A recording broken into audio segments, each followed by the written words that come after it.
할렐루야. 네, 시간 우리 앞뒤 좌우로 한번 바라보며 인사하겠습니다. 말씀의 은혜 받읍시다. 함께 인사하겠습니다. 네, 할렐루야. 네, 이 시간 하나님께서 갚으시리라라는 제목으로 말씀을 전하겠습니다.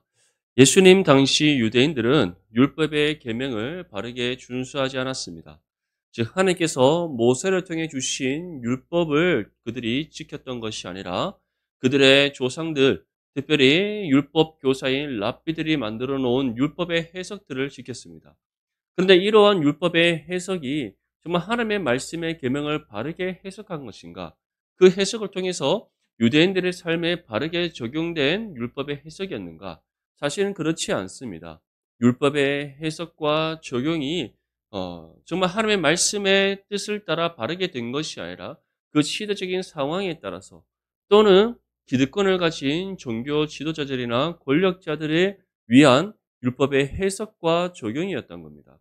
무엇보다도 문자적인 해석과 적용이 너무나도 심했기에 율법의 계명에 대한 왜곡이 계속해서 일어나게 되었고 결국 하나님의 말씀과 전혀 상관없는 율법의 해석과 적용이 되었던 겁니다. 그 중에 하나가 바로 보상에 대한 율법이었습니다.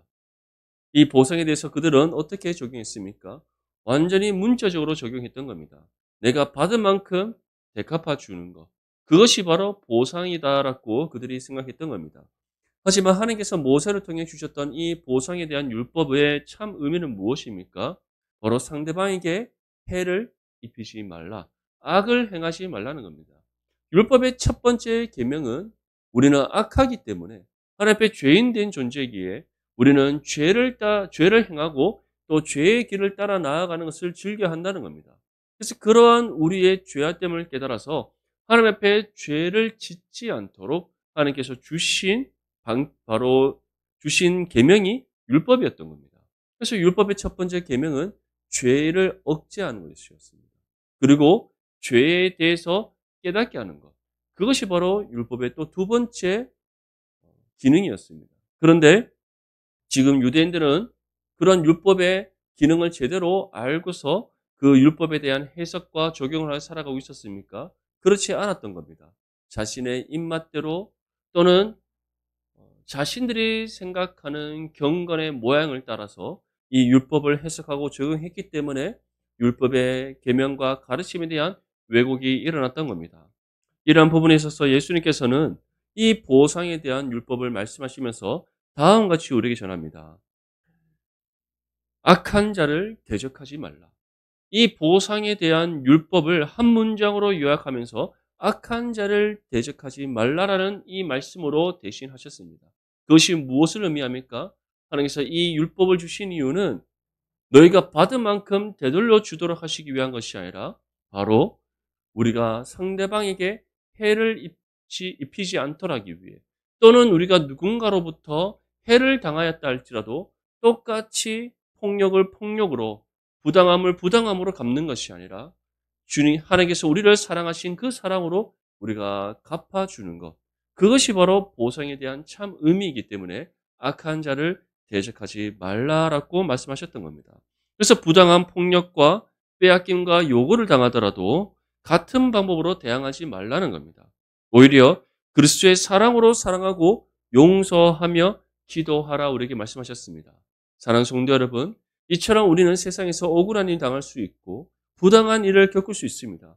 그렇다고 해서 우리가 똑같은 방법으로 갚아주려는 것이 아니라 오히려 우리가 원수를 사랑하고 우리를 박해하는 사람들을 위해 기도할 수 있는 믿음의 사람들이 될 수 있기를 주님의 이름으로 축복합니다. 이처럼 우리는 세상의 방법으로 대항해서는 안 됩니다. 그래서 예수님께서는 이와 같이 우리에게 말씀합니다. 마태복음 5장 43절에서 44절 말씀에 또 내 이웃을 사랑하고 내 원수를 미워하라 하였다는 것을 너희가 들었으나 나는 너희에게 이르노니 너희 원수를 사랑하며 너희를 박해하는 자를 위하여 기도하라. 하나님께서 원수된 우리를 사랑하셨습니다. 믿습니까? 우리를 사랑하신 그 사랑 안에서 우리를 구원하셨습니다. 그래서 더 이상 하나님과 원수된 관계 속에서 살아가는 것이 아니라 하나님과 화목을 이루어서 하나님께 속한 하나님 자녀가 되게 하셨습니다. 그 은혜와 사랑을 우리가 값없이 받았다면 우리 또한 우리의 원수된 사람들을, 우리를 박해하는 그 사람들을 위해서 우리가 사랑하고 기도할 수 있어야 될 줄 믿습니다. 또한 예수님께서는 다음과 같이 우리에게 말씀합니다. 마태복음 5장 45절 말씀에 이같이 한즉 하늘에 계신 너희 아버지의 아들이 되리니 이는 하나님이 그 해를 악인과 선인에게 비추시며 비를 의로운 자와 불의한 자에게 내려주심이라. 우리가 원수를 사랑하고 우리를 박해하는 사람을 위해 기도할 때 하나님께서 친히 갚아주십니다. 하나님께서 친히 갚아주십니다. 전쟁은 우리에게 속한 것이 아니라 바로 하나님께 속한 것이기 때문인 줄 믿습니다. 그렇기 때문에 우리가 우리의 원수에게 당한 것을 갚으려고 하는 것이 아니라 우리를 박해하는 사람에게 우리가 스스로 갚으려고 하는 것이 아니라 모든 것을 하나님께 맡기고 우리는 오히려 그들을 사랑하고 그들을 위해 기도해야 될 줄 믿습니다. 그래야 할 때 하나님께서는 우리를 통해 하나님의 선한 은혜가 흘러가게 하시고 그 원수들이 주님 앞에 자복하며 회개함으로 구원받게 하시는 은혜가 임하게 하실 줄 믿습니다. 이처럼 하나님께서는 악을 선으로 갚으십니다. 그것이 바로 하나님의 방법입니다. 그렇게 우리는 우리의 원수를 사랑할 수 있어야 되고 우리를 박해하는 사람들을 위해서 기도할 수 있어야 됩니다. 또한 예수님께서는 이어서 구제에 대한 말씀을 우리에게 전합니다.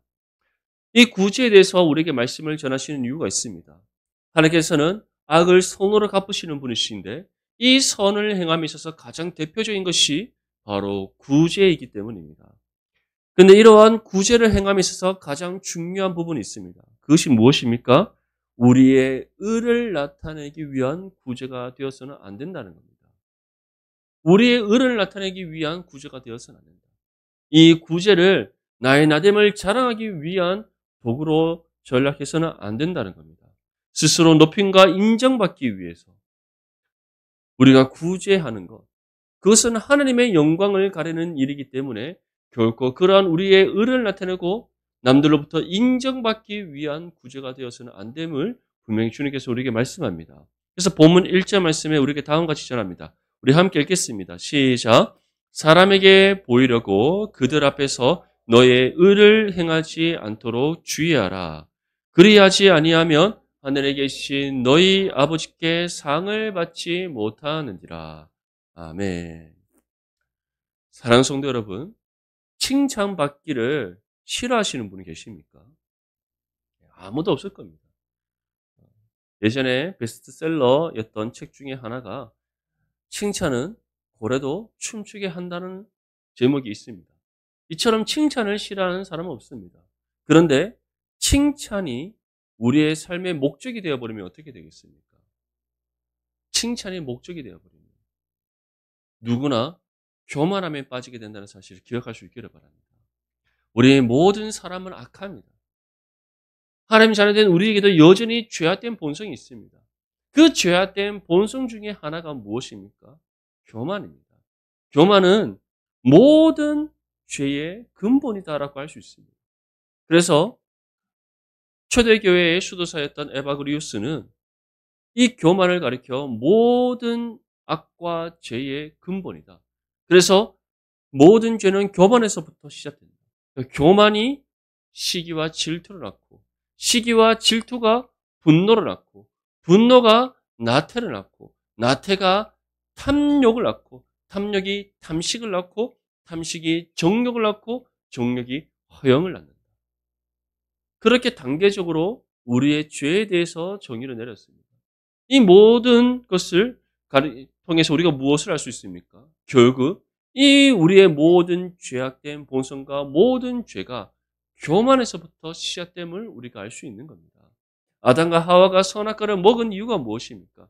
하나님과 같이 되고자 하는 욕심이 그들의 마음속에 일어났기 때문입니다. 그 욕심이 결국 무엇을 낳게 된 겁니까? 교만을 낳게 된 겁니다. 세상에서 가장 높은 자가 되고자 하는 그 욕심과 교만, 거기에서 우리가 죄를 지어 하나님과 단절된 원수된 관계가 되었던 겁니다. 이처럼 사람에게 보이려고 우리의 의를 행하지 말라. 이것을 더 쉽게 말하자면 우리가 의를 행함에 있어서 남들에게 인정받고 칭찬받고 높임받기 위한 것이 되어서는 안 된다는 겁니다. 왜냐하면 그러한 사람은 하나님의 영광을 가리고 스스로 교만함에 빠져 자신의 삶을 주인으로 삼기 때문입니다. 그렇기 때문에 하늘에 계신 너희 아버지께 상을 받지 못한다라고 우리에게 말씀하고 있습니다. 특별히 여기에서 우리가 의를 행한다는 것은 무엇을 뜻하겠습니까? 우리가 선을 행함을 뜻하는 겁니다. 세상 가운데 우리가 하나님의 선을 행하고자 할 때, 또는 다른 누군가에게 우리가 섬김과 봉사와 헌신을 감당하고자 할 때, 우리의 의를 위한 것이 되어서는 안 된다는 겁니다. 그것은 교만함이요, 하나님의 영광을 가리는 죄가 되고, 무엇보다 하나님께서 그러한 우리의 삶의 모습을 기뻐하시지 않기 때문입니다. 사랑하는 성도 여러분, 언제나 믿음의 겸손함으로 의를 행하는, 하나님의 선을 행하는 저와 여러분들이 될 수 있게 간절히 소망합니다. 믿음의 겸손함으로 한 몸이는 지체를 사랑하고 또 그리스도의 몸된 교회를 섬기며 우리의 삶의 모든 영역 속에서 하나님의 의를 나타내는 믿음의 삶이 될 수 있기를 바랍니다. 2절 말씀 우리 함께 읽겠습니다. 시작. 그러므로 구제할 때 외식하는 자가 사람의 영광을 받으려고 회당과 거리에서 하는 것 같이 너희 앞에 나팔을 불지 말라. 진실로 너희에게 이르노니 그들은 자기 상을 이미 받았느니라. 아멘.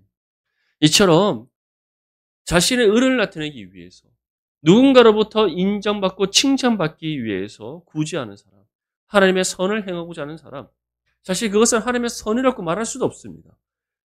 하나님의 선이라고 포장하지만 결국에는 자신의 의를 드러내고자 하는 그런 사람, 그러한 사람은 어떠한 삶이다라고 이렇게 말씀하고 있습니까? 외식하는 삶이다.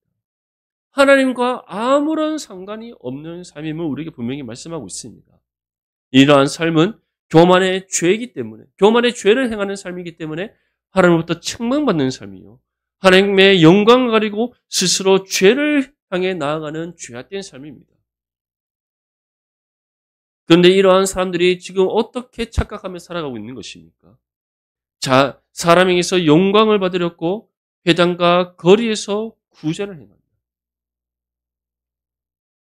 나팔을 불며 자신의 구제를 알린다. 근데 실제적으로 이러한 삶을 행했던 사람들이 있습니다. 그들이 누구입니까? 예수님 당시에 율법 교사라고 할 수 있는 바리새인들이었습니다.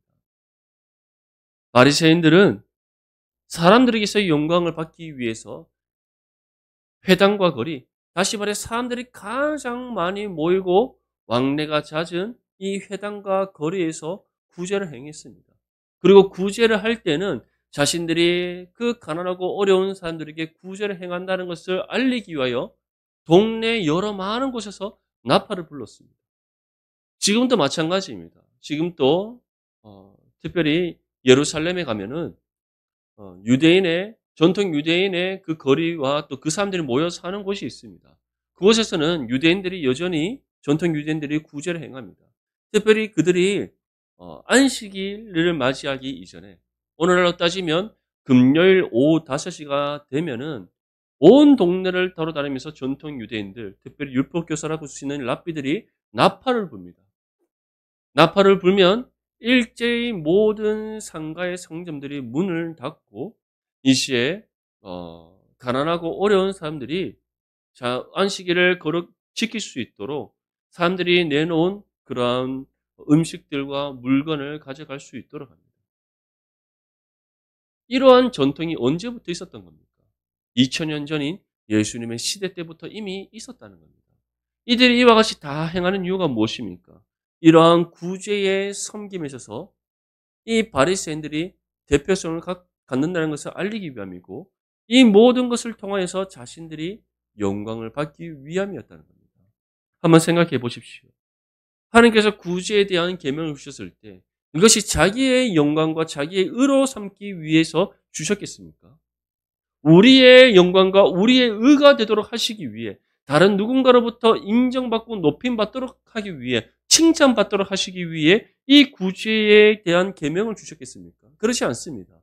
구제에 대한 근본적인 참 뜻은 우리가 받은 사랑을 아낌없이 나누고 베푸는 것인 줄 믿습니다. 아멘. 이처럼 구제, 섬김과 봉사의 헌신에 대한 기본적인 참 의미는 우리가 하나님으로부터 받은 은혜와 사랑을 아낌없이 나누고 베푸고 섬기는 것입니다.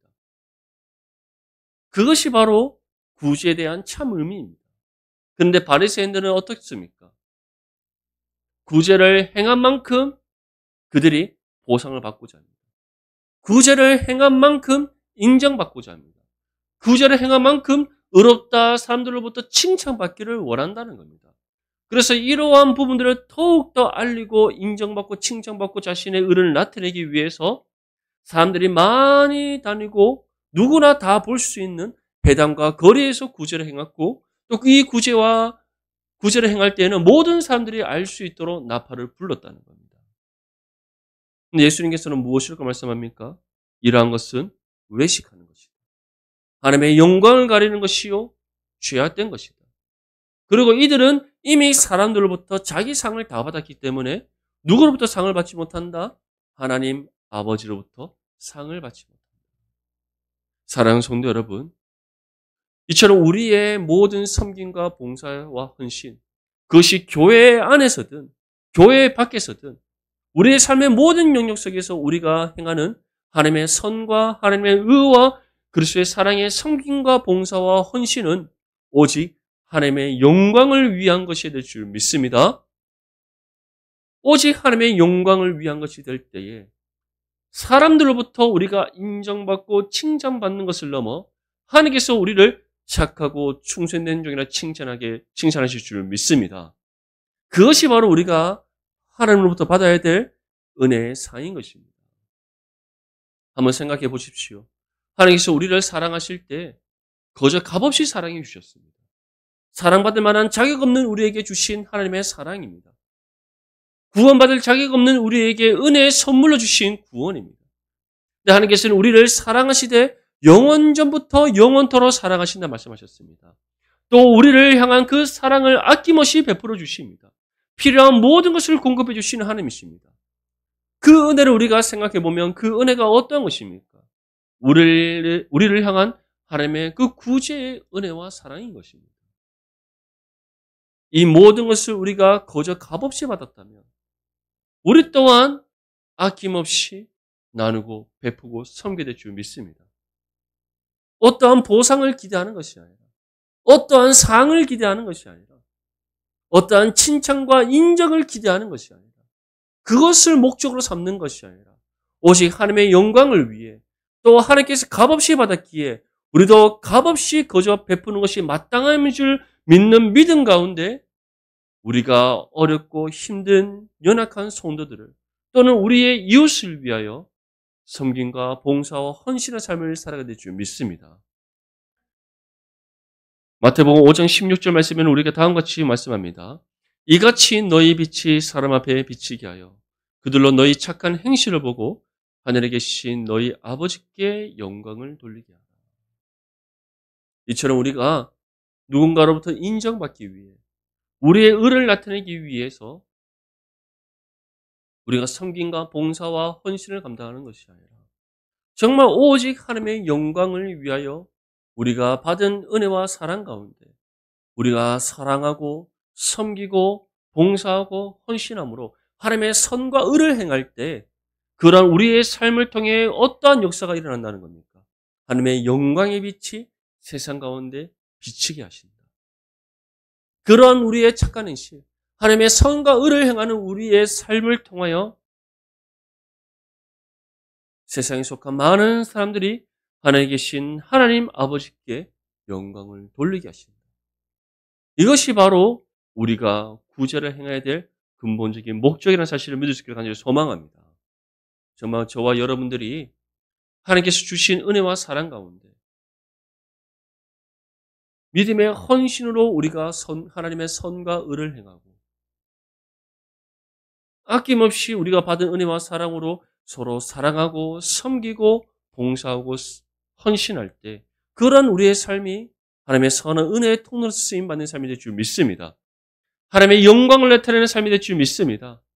이런 우리의 삶을 통해 하나님을 알지 못하는 많은 영혼들이 하나님의 거룩하신 그 영광의 빛을 보고 주님의 품으로 돌아오는 놀라운 구원의 역사가 임할 줄 믿습니다. 그렇다면 우리는 하나님의 영광을 위한 섬김과 봉사와 헌신을 어떻게 행해야 되는가? 정말 하나님의 영광을 위한 섬기가 봉사와 헌신이 무엇인가? 이에 대해 다음과 같이 우리에게 말씀합니다. 우리 3절과 4절 말씀 함께 읽겠습니다. 시작. 너는 구제할 때에 오른손이 하는 것을 왼손이 모르게 하여 내 구제함을 은밀하게 하라. 은밀한 중에 보시는 너희 아버지께서 갚으시리라. 아멘. 무엇이 하나님의 영광을 위한 섬김과 봉사와 헌신입니까? 바리새인들은 하나님의 선과 의를 행한다 말하면서 그 모든 영광을 자신의 것으로 삼았습니다. 그것이 하나님의 선과 의를 행하는 것이라 할 수 있습니까? 그렇지 않습니다. 그것은 오히려 하나님 앞에 죄를 행하는 것이었고 하나님의 영광을 가리는 악한 행실이었습니다. 하지만 진정으로 하나님의 선과 의를 행하고 하나님의 영광을 위한 구제와 섬김은 무엇입니까? 오른손이 하는 것을 왼손이 모르게 하라. 한번 따라해 봅시다. 오른손이 하는 것을. 오른손을 드셔야 됩니다. 자, 오른손을 들고 오른손이 하는 것을 왼손이 모르게 하라. 아멘. 그것이 무엇입니까? 믿음의 겸손함으로. 우리가 인정받기 위함이 아니라, 우리가 높임받기 위함이 아니라, 우리가 영광받고 칭찬받기 위함이 아니라, 오직 하나님께 영광이 올려드릴 수 있도록, 우리는 하나님께 영광 올려드릴 수 있도록 쓰임받는 도구이자 통로라는 사실을 기억하면서 믿음의 겸손함으로 우리가 그리스도의 사랑을 아낌없이 베푸고 섬김과 봉사와 헌신을 감당하라는 겁니다. 사실 저는 칭찬받는 것을 정말 좋아합니다. 딱 그렇게 생겼지 않습니까? 칭찬받는 것을 정말 좋아합니다. 둘째 가라 하면 서러워하는 사람입니다. 천상, 천하, 유아, 독존, 하늘 아래 저보다 뛰어난 사람은 없다라는 착각 속에 빠져 살아갔던 사람입니다. 그런데 정말 해 아래 저보다 뛰어난 사람이 없습니까? 아닙니다. 살다 보니 저보다 뛰어난 사람이 너무나 많은 겁니다. 아무리 공부를 열심히 해도 공부에 은사가 있는 친구들보다 더 공부를 잘할 수가 없었습니다. 나름 운동신경이 좋다고 생각하며 열심히 또 운동도 하고 했지만 진짜 그 운동을 전공으로 하는 그 친구들만큼 할 수 있습니까? 참고로 제가 다녔던 고등학교에는 축구부가 있었는데 또 전국적으로 유명한 학교였습니다. 축구로. 그 축구부 친구들과 축구하면은 따라갈 수 있습니까? 일단 그들은 발이 보이지 않습니다. 도대체 어떻게 공을 차는지 찼다 하면 골대 다 들어갑니다. 뚫리지 않습니다. 그런 친구들과 함께 축구하면서 정말 잘하는 사람들이 많구나. 근데 그 중에서도 뛰어난 친구들이 또 있지 않습니까? 음악은 어떻습니까? 음악에도 재능이 뛰어난 친구들이 얼마나 많습니까? 이처럼 살다 보니 정말 해 아래 뛰어난 뛰어난 사람들이 너무나 많은 겁니다. 그렇게 살아가면서 무엇을 알 수가 있습니까? 정말 세상에서 인정받는다는 것이 힘들구나. 세상에서 높임받는다는 것이 너무나 힘들구나. 내가 아무리 잘해서 세상으로부터 인정받고 칭찬받아봤자 나보다 뛰어나고 다른 많은 사람들로부터 인정받는 사람은 따로 있구나. 그런 것들을 느끼는 겁니다. 그리고 그렇다 할지라도 그 사람들, 다시 말해 나보다 더 뛰어나서 더 많은 사람으로부터 인정받고 칭찬받는 사람들, 그 사람들이 받는 인정과 칭찬은 또한 영원합니까? 그렇지 않습니다. 해 아래 더 많은 뛰어난 사람들이 있다는 것. 이 세상에는 영원한 것이 없고 또 해를 거듭하면 거듭할수록 시대가 변하면 변할수록 또 다른 인재는 등장하기 마련이라는 사실을 우리는 살아가면서 경험하게 됩니다. 그렇기 때문에 우리는 나의 나됨을 자랑할 수 없는 겁니다. 그런데 중요한 것은 세상으로부터 인정받는 것은 유한합니다. 영원하지 않습니다. 지금 인정받는다고 해서 그 다음에도 인정받는 것이 아닙니다. 왜 연예인들이 극단적인 선택을 하고 슬럼프에 빠지고 또는 사람들과의 관계를 끊는 그러한 일들이 일어납니까? 이전에는 가장 주목받는 인기 있는 스타였는데 어느 순간에 그 인기가 사라진과 동시에 세상으로부터 외면받는다고 생각하는 겁니다. 그래서 심각한 우울증에 빠지게 되고 손을 대서는 안 되는 약물에 손을 대고 더 나아가서는 극단적인 선택을 하게 되는 겁니다. 하지만 하나님께서 우리에게 주시는 인정과 사랑은 어떻습니까? 그 인정과 사랑은 영원하다는 사실을 믿을 수 있기를 간절히 소망합니다. 세상이 줄 수 없는 인정이요. 세상에서 받을 수 없는 칭찬이요. 세상에서 경험할 수 없는 은혜와 사랑이라는 사실을 믿을 수 있기를 바랍니다.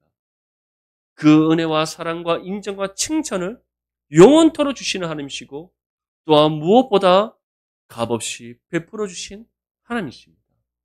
그 사실을 우리가 믿는다면 우리는 세상으로부터 인정받고 세상으로부터 칭찬받고 세상으로부터 우리가 높임받기 위한 구제와 섬김이 아니라 우리 삶의 주인이시요 우리에게 아낌없이 은혜와 사랑을 베푸시는 하나님의 영광을 위한 구제와 섬김이 되어야 줄 믿습니다. 그래서 우리는 어떻게 하라? 오른손이 한 것을 왼손이 모르게 하라. 우리의 구제함을 은밀하게 하라. 은밀한 중에 보시는 하나님께서 어떻게 하신다? 갚아주신다. 이 사실을 믿고 정말 하나님의 영광을 위하여 믿음의 겸손함으로 구제와 섬김과 봉사와 헌신, 그리스도의 사랑을 실천하는 저와 여러분들의 삶이 되시기를 축복합니다. 이에 대해서 사도 바울은 다음과 같이 우리에게 전합니다. 고린도전서 10장 31절에서 33절 말씀에 그런즉 너희가 먹든지 마시든지 무엇을 하든지 다 하나님의 영광을 위하여 하라. 유대인에게나 헬라인에게나 하나님의 교회에나 거치는 자가 되지 말고 나와 같이 모든 일에 모든 사람을 기쁘게 하여 자신의 유익을 구하지 아니하고 많은 사람의 유익을 구하여 그들로 구원을 받게 하라. 사랑하는 성도 여러분, 정말 우리가 먹는 것, 마시는 것, 우리가 감당하는 모든 것들이 하나님의 영광을 위한 것이 될 줄 믿습니다. 정말 하나님을 기쁘시게 하는 일이 되어야 될 줄 믿습니다.